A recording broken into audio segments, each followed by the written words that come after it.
Hello दोस्तों, welcome back to my YouTube channel. जैसा कि आप सब जानते हैं, प्रीवियस क्लास में हमने आपको दो चीज़ें बताई थी, जिसमें एक संख्या, दूसरा गणन, यानी कि नंबर और कैलकुलेशन।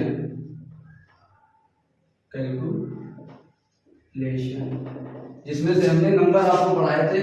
नंबर पढ़ाने में हमने आपको कुछ नंबर छोड़ दिए थे, जिसमें ऐसे आज पूरे नंबर आपके सामने हम लेकर के आए हैं। जिसमें से नंबर 6 प्रकार के होते हैं, संख्याएं 6 प्रकार की होती हैं। जिसमें से नेचुरल संख्या आपकी पहली है, दूसरी होल नंबर यानी पूर्ण संख्या, तीसरी इंटीजर यानी पूर्णांक, चौथी आपके रेशनल नंबर यानी परिमेय संख्या, और पांचवी आपकी है इर्रेशनल नंबर यानी अपरिमेय संख्या, और डेसिमल नंबर यानी दशमलव संख्या। गाइस, होल नंबर जो आपका होता है पूर्ण संख्या, ये 4 इसके भाग होते हैं, यानी 4 प्रकार का ये होता है, ऐसा समझ लीजिए। इवेन नंबर पहला आपका यानी सम संख्या, दूसरा आपका ओड नंबर यानी विषम संख्या, तीसरा आपका प्राइम नंबर यानी अभाज्य संख्या, और चौथा आपका है कंपोजिट नंबर यानी भाज्य संख्या। हम आपको सबसे पहले नेचुरल संख्या के बारे में आपको बताएंगे। तो गाइस, नेचुरल संख्या देखने के लिए आप नेचुरल संख्या किसे कहते हैं? गाइस, जब हम आपसे कहते हैं कि काउंटिंग करो यानी गिनती करो किसी भी चीज की, कोई वस्तु हम रख देते हैं, वो कहते हैं गिन दो, तो आप 1 से चालू करते हैं। 1 2 3 4 5 6 7, इसी तरीके से जितनी वस्तुएं हैं उसकी आप काउंटिंग ऐसे ही करते चले जाते हैं। तो जो काउंटिंग जहां से शुरू करते हैं यानी 1 से लेकर के जितनी भी काउंटिंग हम करते हैं वो सब हमारी नेचुरल नंबर कैटेगरी में आते हैं। नेचुरल नंबर यानी 1 से शुरुआत। और दूसरी संख्या हमारी है होल नंबर यानी पूर्ण संख्या। पूर्ण संख्या क्या होती है? पूर्ण संख्या जो नेचुरल संख्या होती है वही पूर्ण संख्या होती है, लेकिन होता क्या है, होल नंबर में यानी पूर्ण संख्या में 0 ऐड हो जाता है, यानी 0। अगर आप 0 से कोई संख्या गिन रहे हैं, 0 1 2 3 4 5 6 7 8 9 10 एटसेट्रा आगे तक, तो 0 ऐड करने से क्या हमारी संख्या बन जाती है? Whole number. यानी नेचुरल नंबर और होल नंबर में ज्यादा फर्क नहीं है, सिर्फ 0 का फर्क है। अगर आप 0 उसमें ऐड कर देते हैं तो होल नंबर बन जाती है। फिर हमारी तीसरी संख्या क्या है? तीसरी है इंटीजर यानी पूर्णांक। गाइस, 0 1 2 3 4 5 6 7 ये जितने भी हैं ये एक संख्या है, लेकिन पूर्णांक क्या होते हैं? पूर्णांक ये होता है, जैसे ये 1 है तो -1, 2 है -2, 3 है -3, 4 -4, इस तरीके से माइनस के बीच में संख्या ऐड होती है। लेकिन किस तरीके से वो हम आपको बताएंगे। जैसे आपने मान लीजिए 5 का हम बता रहे हैं आपको, -5 -4 -3 -2 -1 फिर 0, -5 -4 -3 -2 -1 0, इसके बाद 1 2 3 4 5। तो ये जो आपकी संख्या है यानी 5 पॉजिटिव 5 निगेटिव और बीच में क्या शून्य है, ये जो आपकी संख्या बनेगी क्या होते हैं? पूर्णांक होते हैं, यानी पूर्ण अंक है। इसी तरीके से आप एटसेट्रा चलते चले जाइए। तो ये हमारी थी तीसरी संख्या यानी पूर्णांक।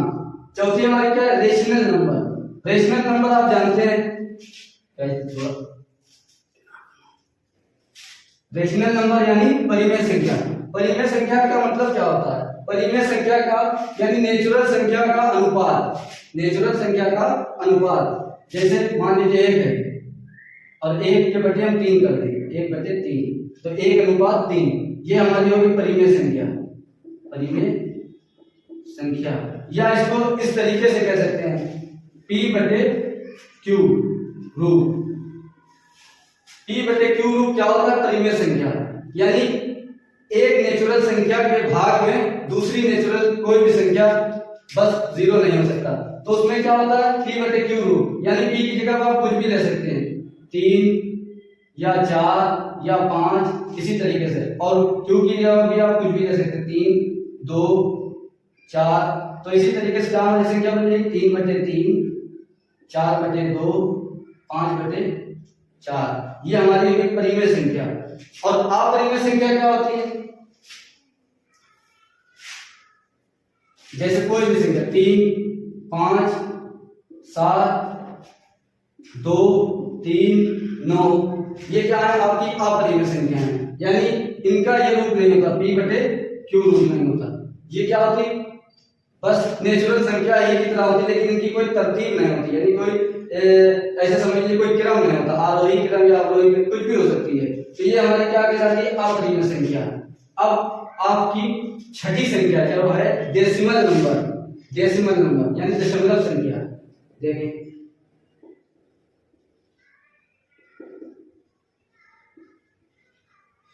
मान लीजिए हमारे पास कोई संख्या है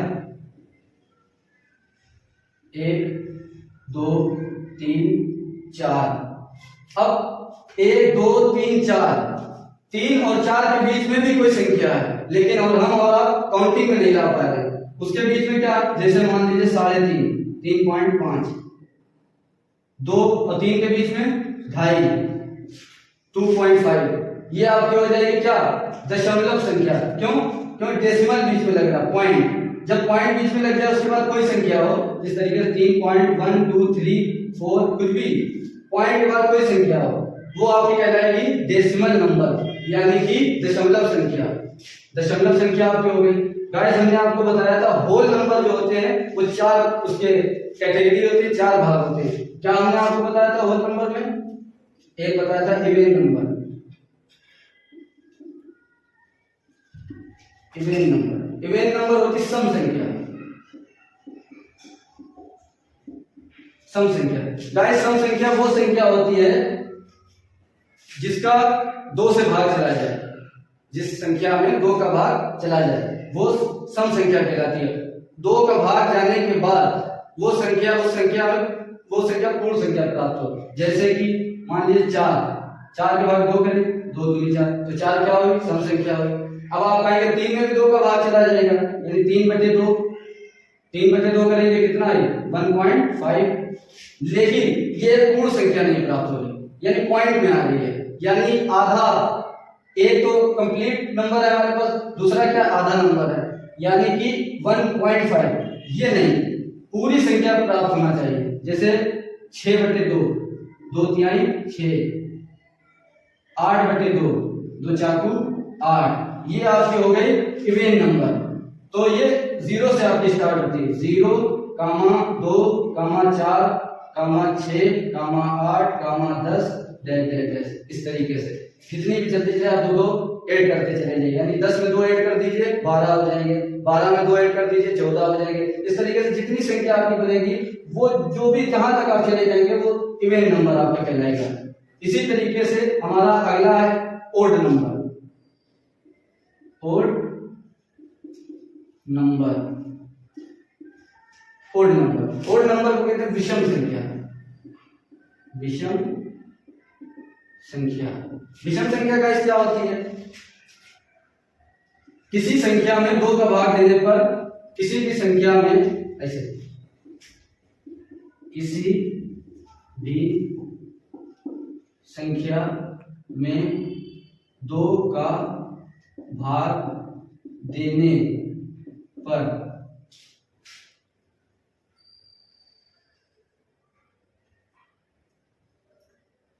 आधा नंबर प्राप्त हो, आधा नंबर प्राप्त हो। यानी कि किसी भी संख्या में 2 का भाग अगर दें तो उसका भाग ना जाए, और अगर उसमें उस संख्या में 2 का भाग जा रहा है तो आधा नंबर जरूर प्राप्त हो। जैसे कि 1 में 2 का भाग तो क्या आएगा 0.5, 3 में 2 का भाग क्या आएगा 1.5, 5 में 2 का भाग तो क्या है 2.5, इसी तरीके से 7 में 2 का भाग क्या है 3.5, यानी कि 0.5 आना जरूरी है।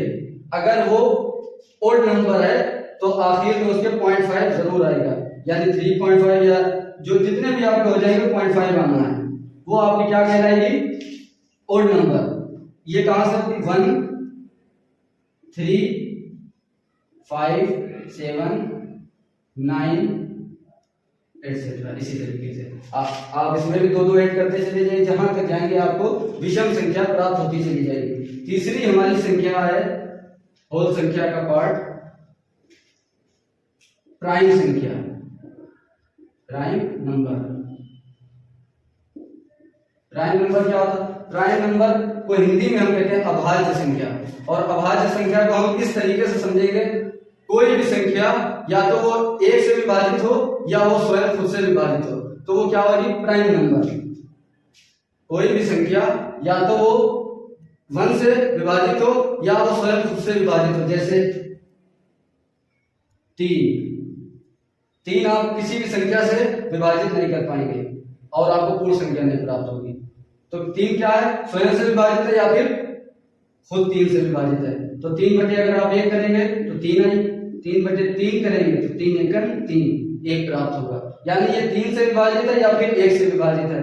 इसी तरीके से जितनी भी आपको संख्या प्राइम नंबर मिलेंगे वो क्या होंगे? या तो वो स्वयं खुद से विभाजित होंगे या फिर 1 से विभाजित होंगे। जैसे हम आपको कुछ लिख के दिया जा रहा है, 3, 5, 7, 9 में 11, 13, 17, 19, 23 एटसेट्रा। इसी तरीके से आपको ये देखना है कि वो किससे विभाजित है। अगर हम यहाँ पर 25 लिख रहे हैं, मान लीजिए 25 हमने लिख दिया, अब क्या ये 25 स्वयं से विभाजित है और 1 से विभाजित है? नहीं, इसके अलावा ये 5 से विभाजित है, 25। तो ये प्राइम नंबर नहीं कहलाएगा। क्यों? क्योंकि ये 5 से विभाजित है। ठीक है। अगली आपका नंबर है, अगला आपका नंबर क्या है? Composite number.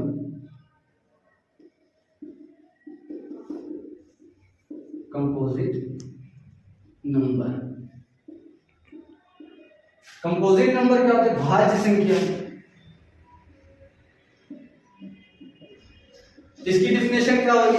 जो अभाज्य संख्या की डिफिनेशन है उसका ठीक उल्टा इसकी डिफिनेशन है। यानी जो संख्या स्वयं और 1 से विभाजित हो वो क्या कहलाती है? Prime number. लेकिन जो संख्या स्वयं और खुद से विभाजित हो लेकिन किसी अदर संख्या से विभाजित हो तो वो क्या कहलाएगी? आपकी कंपोजिट नंबर। क्या कहलाएगी? Composite number. जैसे कि 4 की अगर आप फैक्टर करेंगे तो ये आएगी, या तो ये 4 से खुद से विभाजित है या 1 से विभाजित है, और भी एक संख्या जिससे विभाजित है 2, यानी 4 से विभाजित है, 1 से विभाजित है। अगर किसी और संख्या से ना विभाजित होता तो ये क्या कहलाता?